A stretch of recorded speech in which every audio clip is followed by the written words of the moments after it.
You know, the best part of being subscribed to my channel is that you never know what's coming up next.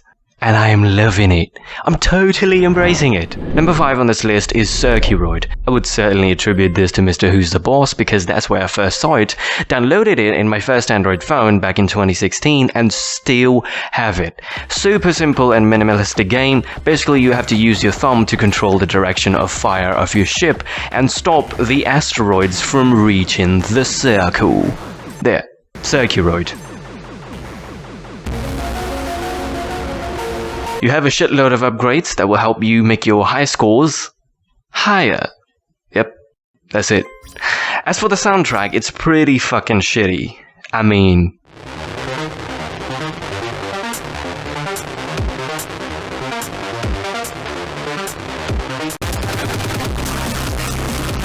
yeah. I personally like to run up some podcasts or my own music in the background. It's a great game to burn up a few minutes. It's repetitive, but it's addicting. 4 out of 5. Next up we have Stack, stacking up on number 4. In Stack, you stack on top of the stack that you start with. I hope that makes sense. Take a look.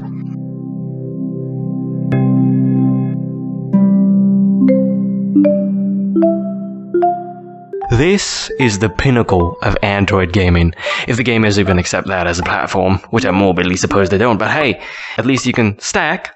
Everything about this game, from the stacks you miss slicing up to exactly where you missed them from, and beautifully falling down, to followed by that iconic, juicy, thick pop sound. Ugh. The color palette, the animations, the fluidity of the stack, the soundtrack... No, I'm just fucking with you. The soundtrack!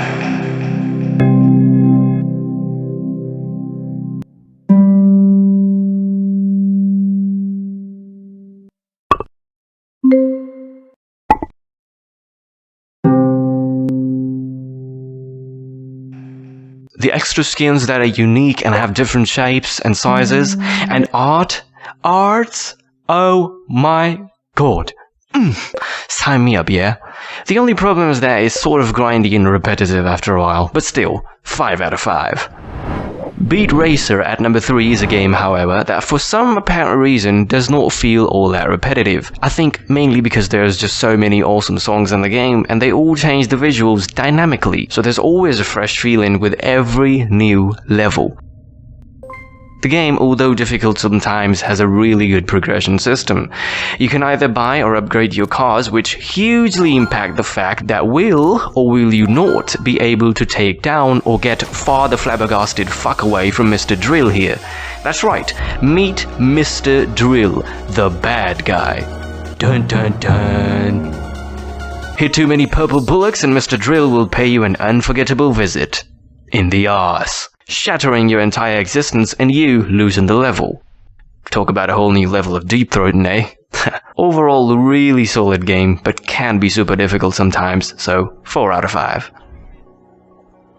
On the subject of mesmerizing soundtrack and eye-catching visuals, although I must insert an epilepsy warning here, followed by the fact that I will not be responsible for your dizzy or dead body lying next to your phone, while DJ Strident blows his whistles. We have Rocky Hong's amazing Beat Stomper. Awesome, unnecessarily overly detailed visuals, super simple and responsive controls, with the objective of beating your siblings' high scores. Which will never be humanly possible for me because my sister has fucking real-life hacks in her fingers. Tap-tap controls. If you die too much, the cube gets a bit bigger, which doesn't really make anything easier, but hey, at least your ego gets served. You fucking pathetic loot. Plenty of awesome songs.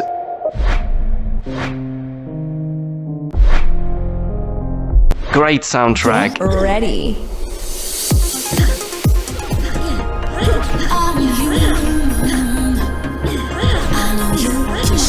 And absolutely beautifully distorted visuals. Fuck yeah. If an Android game would be a metal album, then Beat Stomper would be Master of Puppets. Yeah! At number 1 for this list is Dancing Lion. Hold up. Wait a minute.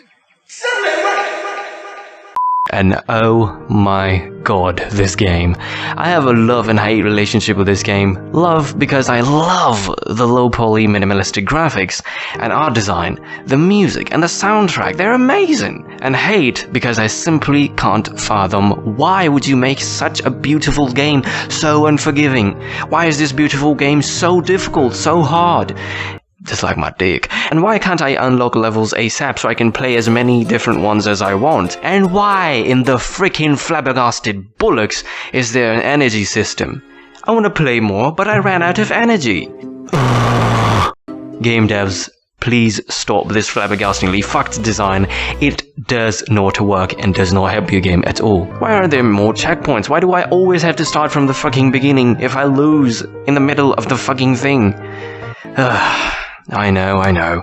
I'm complaining too much, but this game is not for you casuals out there. I mean, holy fucking bullocks, man. If you have a music sense like me, which is nonsense, no music sense at all, you're gonna have a hard time initially until you get the hang of it. And if you don't, well, then it ain't for you. Hell, it ain't even for me, and my noob friends consider me a seasoned gamer. Well, at least some of them. With all that being said though, there's unparalleled beauty in this game when it's at its best. The beautiful, beautiful level design just plays mindfuck with your brain, like how the fuck did they come up with all this?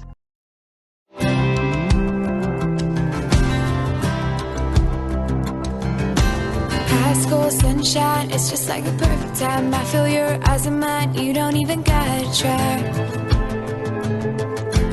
It's like the stars align, I'm wrapped up in Psych! That's the wrong turn. By all means, this game is at least worth playing once before you die. Seriously, try it out. Let me know what you think. All the games mentioned in this list were mentioned in no specific order, and my initial draft is of 16 games, so buckle up for part 2 and part 3 in the near future, and obviously if there's any sense of surprise and suspense in me, I would save the best game for the last list in part 3, at the end of the entire list. But since I have nonsense, like no sense at all, I might also not do that. Or would I?